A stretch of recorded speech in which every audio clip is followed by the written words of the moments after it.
Hello NSL world, yours truly, GM Klemm, coming at you live from the undisclosed secret basement studio where all the magic happens for smooth Klemm FM.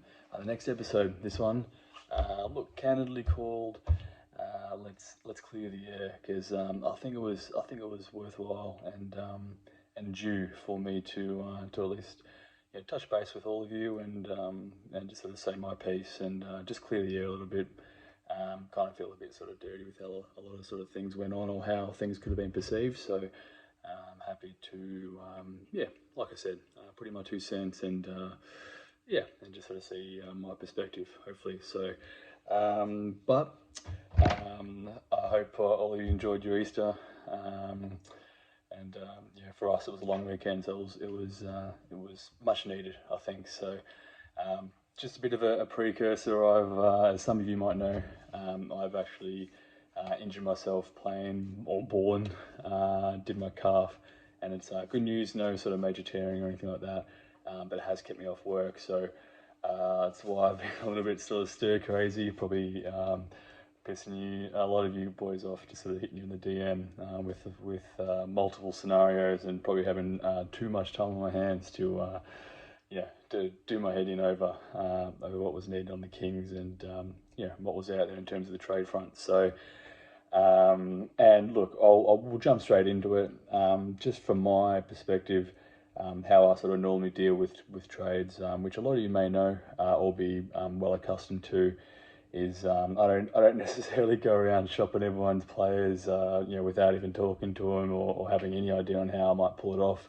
Generally, when I come to you about a specific player, I've already had pretty extensive talks with the respective GM, just on what their needs are, what they might want, what are their limitations and wants, and sort of come to to a third or fourth or however many more teams in terms of a possible piece that might be interested in them. And I put a lot of effort into looking at other teams and sort of knowing, or not knowing, but at least assuming and sort of taking a bit of an educated guess on what they might need based off information I've gotten from them in general talks, or just from assessing their team in a general sense, and seeing maybe what sort of positions they might need to fulfill or whatnot. So a lot of the times when I've put something to you, it's on the basis that I know the team that's sending that said player is more than willing to deal with that player, and it's not just some bullshit trade that just doesn't make zero sense for you. It's either I'm gauging interest or I'm gauging where you're at in terms of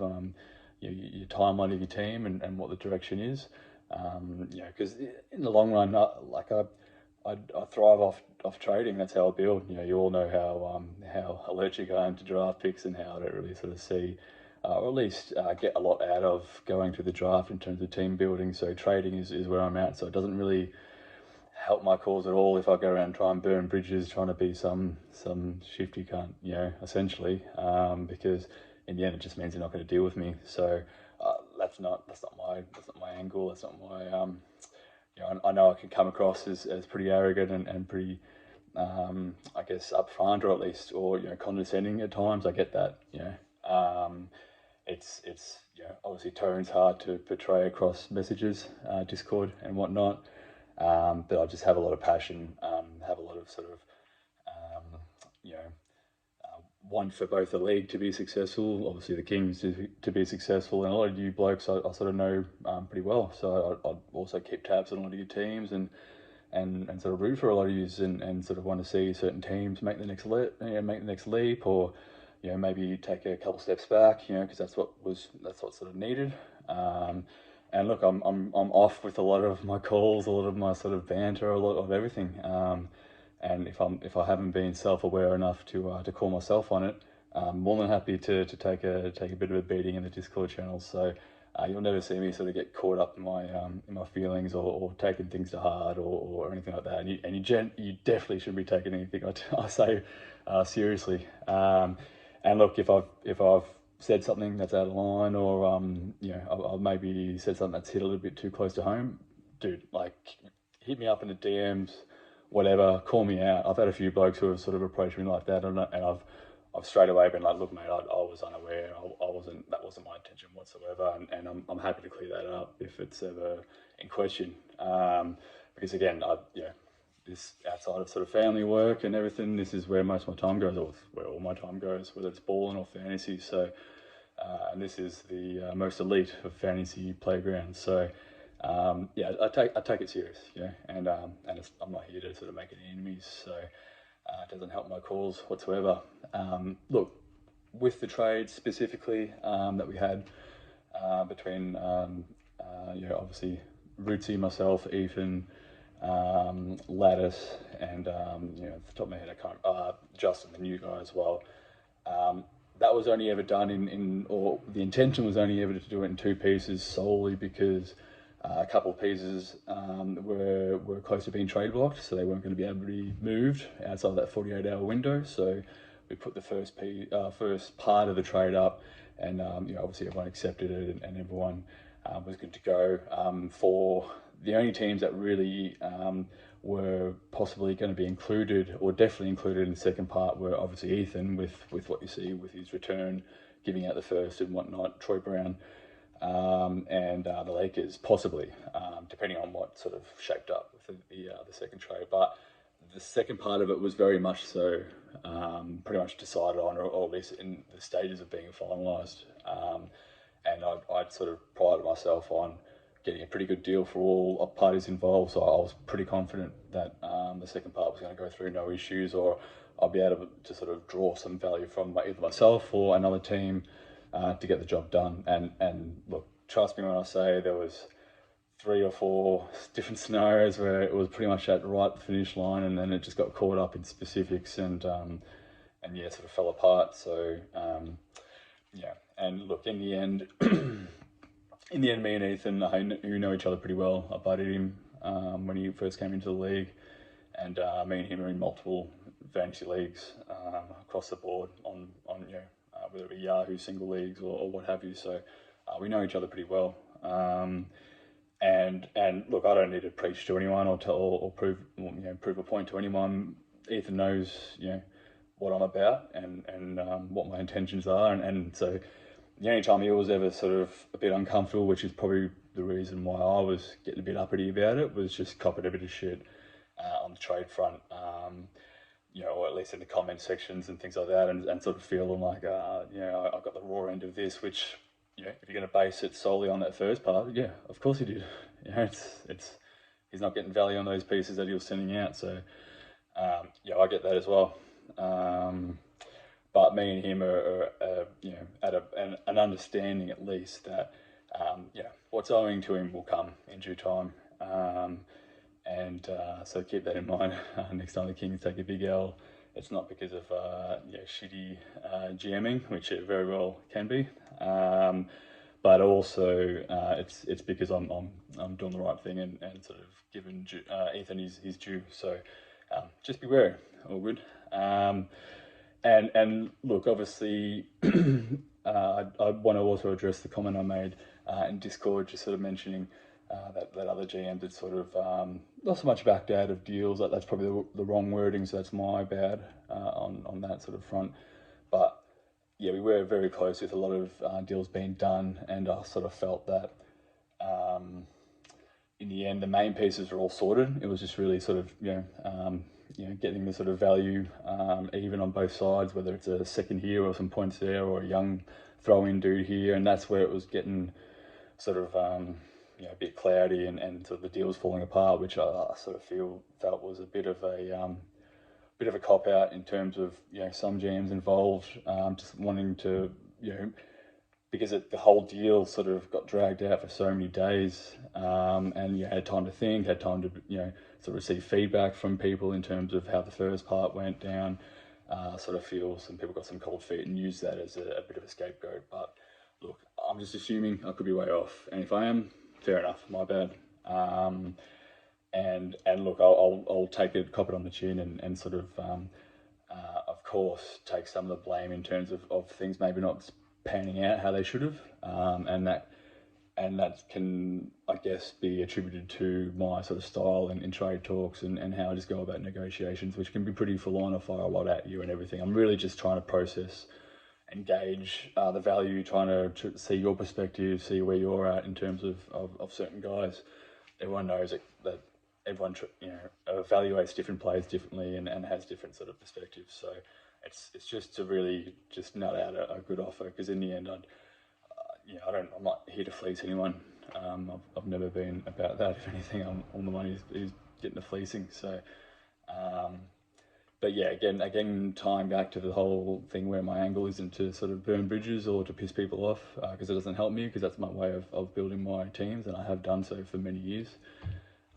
It also doesn't really look good on me, or if I get a reputation of always getting the better deal, always trying to strong arm someone or fleece them of something, or somehow I was able to take advantage somewhere that was unfair, or deemed unfair in some way. So. Like I'm all for all parties getting a good deal all round, either way. So look, we'll leave it at that. If anyone else sort of has anything that they want to address with me, hit me up in DM. By all means, I'll give it the time. I'm happy to do that. So, but we'll move on. I guess we'll take a bit of a look at the Kings and just sort of give a bit of a rundown of where I'm at with the moment. Just briefly, sort of without going back down the rabbit hole with that trade there. Look, personally, I had some other sort of big pieces coming my way as well in the second part, and I probably wouldn't have traded out Barnes, despite sort of he being a little bit overpaid and sort of pretty much at his prime, or not having much trade value or perceived trade value. I wouldn't have moved out Barnes for Joe Harris and Temple. It just doesn't make sense. I like Joe Harris. He's going to play a decent role for me, but he's a bit one-dimensional. Like I probably can't really get away with starting him, with any sort of major success for any sort of big minutes, because he's just going to provide some spacing, some good off-ball movement. He's a willing passer. He's a good sort of secondary playmaker, but Barnes is on another level defensively, with his versatility as well. So I wouldn't have made that trade, to be honest. If I was just going to end up with the, obviously Joe Harris, Temple, and a bit of a flyer on Cousins. If Cousins comes through, that's nice. I really don't expect him to be sort of on my team next season, but it's really just to have a bit of a stab, have a bit of a play in the postseason, see what I can do. Maybe he finds his spot on the Clippers and just takes another min deal, and I've got like a decent big go off the bench. Rizzi did well with the first rounder. We're all aware of that. But yeah, like I'm obviously pretty disappointed this season. I think I've done well to set myself up going into the future years, the next sort of 2 to 3 years. I'm pretty much capped out, and depending on whether I sort of move Depot or sign him on. If I sign on Depot, then that's pretty much my team. So we're looking at Bledsoe, Joe Harris, Depot, Middleton, Maxi Kleber, DJ, Gasol. So nice team to contend, but I don't think it's anywhere near that top tier of players. And maybe I can sort of at least have the assets there to build off. If I want to go in a different direction, but I feel like I'm more stable with a lower ceiling, with trading LeBron and with the team that I've got now. So a little bit, the window in terms of age or average age is down a couple of years. So buys it a bit of time. I can have a bit of fun for a couple more years before maybe I'll blow it up completely. And then I'm sort of maybe only a couple of years removed from some of my own picks if I decide to go down that path, which I won't, but we'll be optimistic at this point in time. But yeah, so the Kings going all right. A bit disappointed. I do have an easy run home out of all the teams. If you haven't seen the sort of stats that I put up in Discord, out of all the teams sort of on the bubble, or at least sort of in that race out in West, so obviously we're looking at OKC, myself, Denver, Dallas to a lesser extent, Memphis, Golden State, and Houston. Can't remember if I said OKC, but OKC is right there as well, a couple of games behind me, and they're actually running pretty hot at the moment. So, look, I've got the easy schedule out of all that lot. So as far as I'm concerned, if I still manage not to get in the playoffs, like, it's a bit of a disappointment. But look, if I make it, that's pretty much a highlight of my season. I'll be happy to just give Portland or San Antonio a bit of a warm up for the second round, and just talk a whole lot of shit to them two bastards. So, but yeah, look, well, if I can make the playoffs, it'd be great. Otherwise, as long as I'm sort of set up going towards next year, then yeah, I'm happy just to put this one down to put it in the wash this year. So it can go fuck itself. So. But look, other than that, a bit of a snapshot around the league. Smooth Klemm style, so we'll go quick hitters. Detroit, man, I'm so jealous I didn't go after Lowry a little bit harder.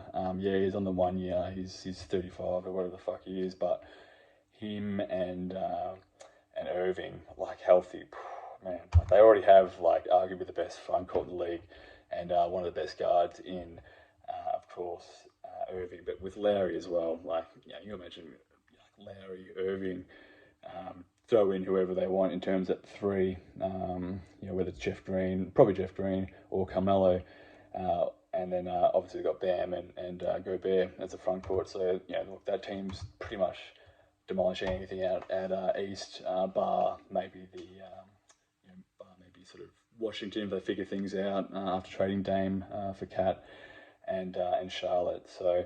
But look, moving on to Washington, things look a bit tough when Dame's putting up absolute freak show numbers. Probably going to win MVP if he keeps it up like this. He's putting up sort of early on Steph numbers, but on a team that's actually kicking ass. And he's putting up, he's even putting Steph's numbers to shame, which is crazy. So Washington got a bit to sort of to work out with Cat coming in and whatnot, but they're still looking good. They had a bit of a couple of games they looked pretty average, and they were playing sort of Cat at the 4 and whatnot, but they've looked really good going forward. So excited about Washington. Charlotte, obviously we're well documented. I think New York have got a trade or two coming, which might bit of inside knowledge there, might sort of shake the boat a little bit. And obviously Philly are really hurting with LeBron gone, who's going to be probably gone for another 3 to 4 weeks. But as long as they can keep that sort of 4 to 5 seed and sort of be looking at a first round matchup between New York or maybe even a first round against Charlotte, if they're fully healthy, they can give them a run for the money. So I'm happy with that. Look, the other teams other than that, Orlando somehow is still good. I don't know how Gav does it.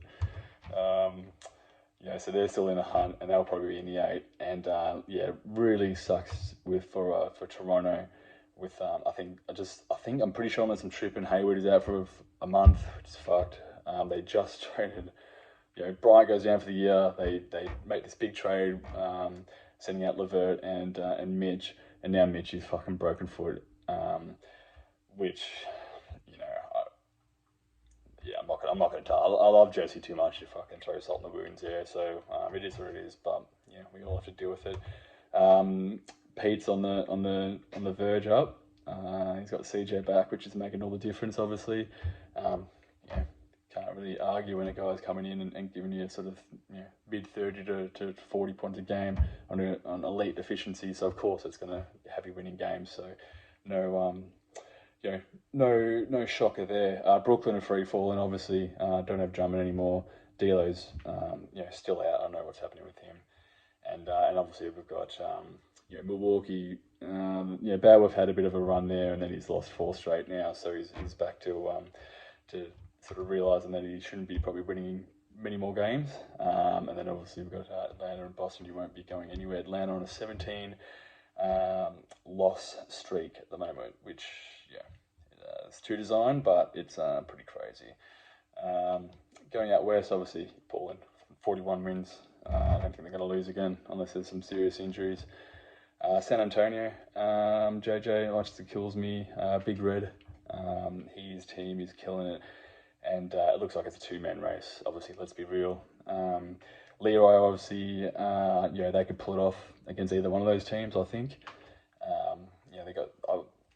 I still think New Orleans and Detroit are probably some of the harder teams that I've sort of versed, where it's not about runs with them, like elite runs that, say, Portland and San Antonio go on, where they just blow you out of the water 20 points to 4, but every other quarter besides that, like you're kind of in it, you kind of feel like you got a chance, and then they just blow you away in one of those runs, and then, your bench is cleared and they put another 10 points on you, and there's your 30.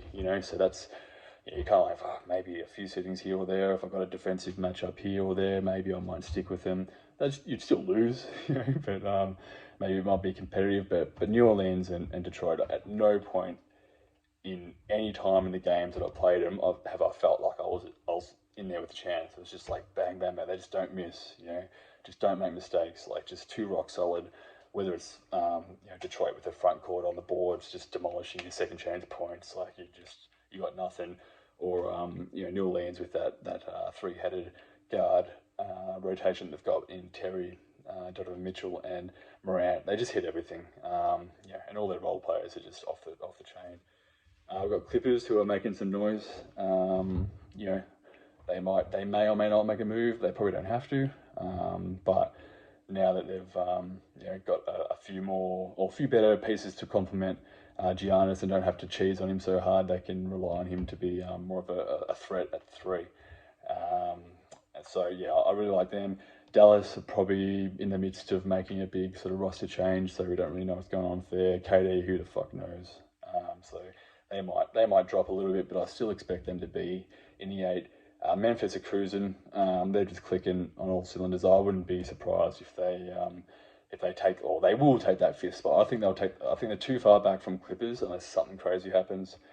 But who knows? There's still a lot of time left, and they could just go on a massive run. But both the Clippers and New Orleans are really rolling as well. And they have done all season, so I don't expect them to chase or expect them to drop to Memphis. But Denver, look, if Curry keeps sitting, then they're going to drop out. This is plain and simple.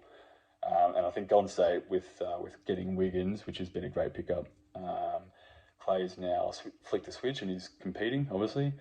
And I think they're going to climb and maybe even sort of get in that 6 to 7 range. And then obviously there's Houston and Sacramento with OKC a few games behind. So we'll see how things go. But it'll be a gauntlet that sort of anywhere from sort of 5th to 11th for the Western Conference. Then the teams below that being Phoenix, who just sort of threw in a towel. With sort of obviously seeing that they're way too far back to be contending after a bit of a sort of patchy start with a decent competitive team. Sending out sort of Morris was sort of that, I guess that sort of representation of them doing so. So, Suns will look to next year. Obviously, Wolves, Utah, and Lakers will continue to tank as well as they can. But look, that's my snapshot of the league and my take currently. Again, if you have any issues, hit me up. Any other questions, let me know. And Smooth Klemm will deliver next episode. So till then, thanks for tuning in. Catch you, cunts.